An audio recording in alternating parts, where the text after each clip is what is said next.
Today I am going to present or make my presentation on Maharshi Agastya. Salutations to Maharshi Agastya. Why I am doing the salutation means, we know Socrates, we know Plato, but they are already dead.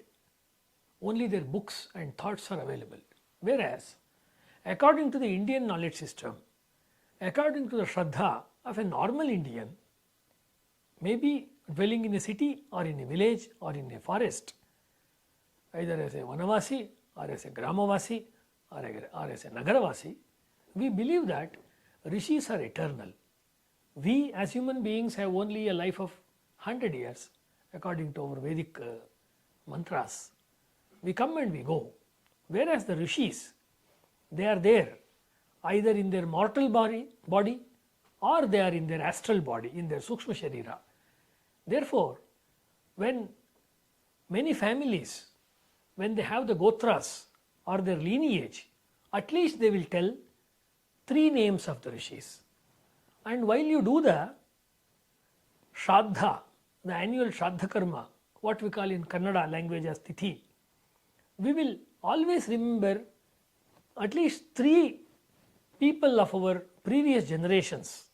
This shows that when I speak about myself as I, that this is my name, I am so and so, behind me at least 3 generations of knowledge, 3 generations of wisdom and 3 generations of seers, they are there to bless me and bless my family and my Rashtra, my nation. Therefore, when we say we are doing something, I have achieved something, that means we are doing with the blessings of the masters, the rishis. In this context, we can understand Agastya, and also when you look into the sky, our ancestors, they have not only done the yajna or the sacrifice on the earth or upon the earth, even when you lift your head and watch the sky in the night time, many of the Puranic and Vedic names you can find on the sky. For example, when we say about Agastya, there is a nakshatra, there is a star which is there as with the name Agastya.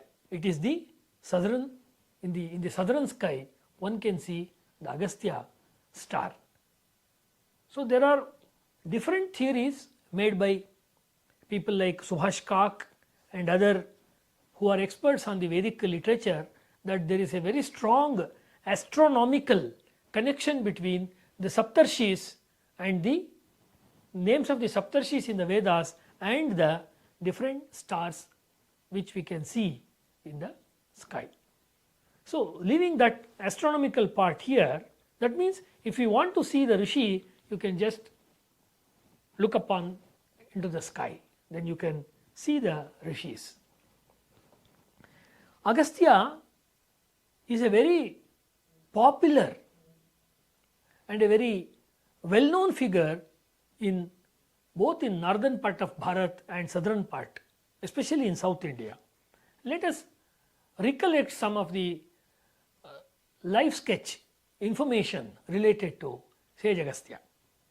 Agastya, the word itself must be an Anvarthanama because it is divided into 2 parts, Aga plus Stya. One who has stopped the growth of mountain, one who has stopped the mountain growing, that person who has done this act is called Agastya. This is very well known because we know that when Vindhya, I will come to that later, when one mountain called Vindhya, normally which separates northern India from southern India, so when it was growing out of jealousy, then Agastya will come and he will overcross it and he will take the oath from Vindhya mountain that till I come back from South India, southern part of Bharat, you should not grow. So therefore Vindhya mountain is not growing. I will come to that part later. So Agastya, word meaning means one who has stopped the growth of the mountain. We should understand most of the names which are available in Vedas and in the Puranas, they are the names based on some of the actions, some specialities of those rishis. We have seen in the earlier lecture why the name Vasishtha has come to Vasishtha Maharshi, why he is also known as Vishishta. There is a reason why I am mentioning Vasishtha, because Agastya is the elder brother, Sahodara or Agraja of Rishi, Maharshi Vasishtha. He has that speciality. Once a Rishi by name, a Rishi is by name Mitra Varuna, they were attracted by the beauty of Urvashi, and through them the virya of the rishis, Urvashi kept it in a pot or in a kumbha. Therefore, from that kumbha, first Agastya was born, then Vasishtha was born. Some other literature says Agastya came out of it and he helped Vasishtha to come out of the kumbha. Therefore, these Agastya and Vasishtha, they are known as Kumbha Sambhavas. They are born out of the kumbha or the pot. There is a spiritual meaning to it. I will come to it later. Second one, they are born from the rishis Mitra Varuna. Therefore, they have another name, Maitra Varuni. Maitra Varuni is the joint name for Agastya and Vasishtha. Sometimes it is specially attributed to even Agastya Maharshi also. And who is the wife of Agastya Maharshi? It is the princess of Vidarbha Desha, the Vidarbha province or Vidarbha kingdom. Her name is Lopamudra. Even in southern India, especially in Karnataka, there is a district, very beautiful district. It is known as Kodagu or Coorg. Britishers, they named it as Coorg. In Kodagu, the Kaveri river will take its birth at Brahmagiri. That Kaveri river herself or the river itself is the another form of Lopamudra, says our local legends. That means there is a very strong connection between Agastya Maharshi and Karnataka. Later, as the Kaveri river flows to today's Tamil Nadu, earlier ruled by Pallavas and Cholas and other dynasties, then Agastya becomes Agasthyar. He is very much revered there in southern India, especially in the regions of Tamil Nadu. There is also a place called Kaveri Pattanam in Tamil Nadu. Then Agastya and Lopamudra, they gave birth to another Rishi. His name is Drudhasyu. So this Agastya belongs to the Vaivasvata Manvantara, the current Manvantara.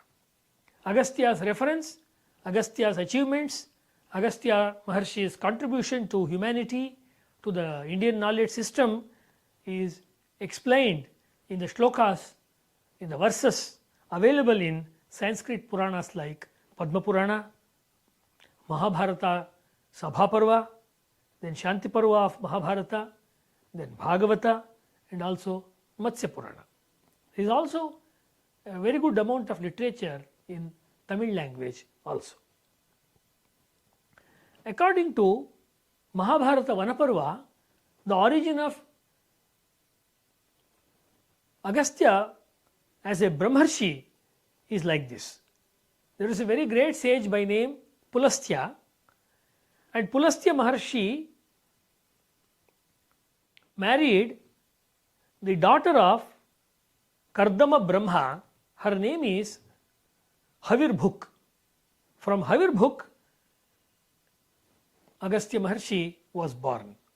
He belongs to this Agastya Maharshi, which I am explaining now based on Bhagavata, belongs to Swayambhuva Manvantara. That means, as I have explained in the previous videos, in the Indian knowledge system, in the Bharatiya Jnana Parampara, each of the rishis, when we take their name, though the names are same or appears to be similar, they belong to different milieu, different manvantaras. So the husband of Lopamudra, that Agastya, according to the Padma Purana, Mahabharata, Matsya Purana, he belongs to the Vaivasvata Manvantara, whereas this Brahmarshi was born out of Havirbhuk, belongs to the Swayambhuva Manvantara. Agastya Maharshi is known for many kinds of Vidyas. Other than the Vedic knowledge or the Vedic mantras, he has also contributed a lot. Therefore, his reference comes in Valmiki Ramayana, in Mahabharata and different Puranas. Not only that, his influence is very much there in Greater India, Brihad Bharata. Nowadays, due to the academic and cultural politics created by the Western forces, they have coined a term called Southeast Asia and Southeast Asian studies. According to my understanding, more than that, the proper usage would be, from the standpoint of Bharat or India, is Greater India or Suvarnadvipa or Dvipantaras. It is very well explained by a very great historian, R.C. Majumdar. He has written wonderful volumes on the Suvarnadvipa and Champa in the last century. Why I am mentioning all this? Because some of our rishis, they crossed the ocean and they brought the Indian Hindu knowledge system to the other parts of the world for the benefit of the people living there. So Agastya Maharshi, he travelled to today's Indonesia and he spread the Indian knowledge system. Therefore, they were the harbingers, they were the champions of Indian knowledge system, and their zeal was so much and they were so selfless that they went out of the mainland and they spread the Indian knowledge to different parts of the world. Like, what are the kinds of knowledge given by Agastya Maharshi? Agastya Maharshi has given, along with the Vedic knowledge, he has given Dhanurveda Vidya. That is the secret of or the art of archery. For example, according to Mahabharata's Vyasa Maharshi's Mahabharata Vanaparva, he was well versed in the science of Brahmastra. That means he was very good in warfare technology. Normally when we talk about rishis, we talk and we keep them at a very high pedestal, and we think that, or our mental construct in the recent years, due to the other kind of education what we are getting in our mainstream, is that rishis are like saints. Rishis are not saints. Rishis are sages. Rishis are seers. There is a lot of difference between the Christian concept of a saint and the Hindu Vedic concept of a rishi. Rishi, sadhu, santa, avadhuta, mahanta, all these will come to one category of, these are one category of words, whereas saint belongs to another kind of word, lore. Therefore, he was very well versed in the art of war. Therefore, naturally he knew lot of weapons. He himself was an expert in using those weapons, and he was a teacher and he knew the secret of all of them. What is the difference between an astra and a shastra? If a weapon is used directly without using the mantra, it becomes a shastra. If it is embedded or if it is added with the additional power of a mantra, then it becomes astra. Therefore, Brahmastra is he was expert in using the Brahmastra. According to Mahabharata, as I have already mentioned now, he has a student.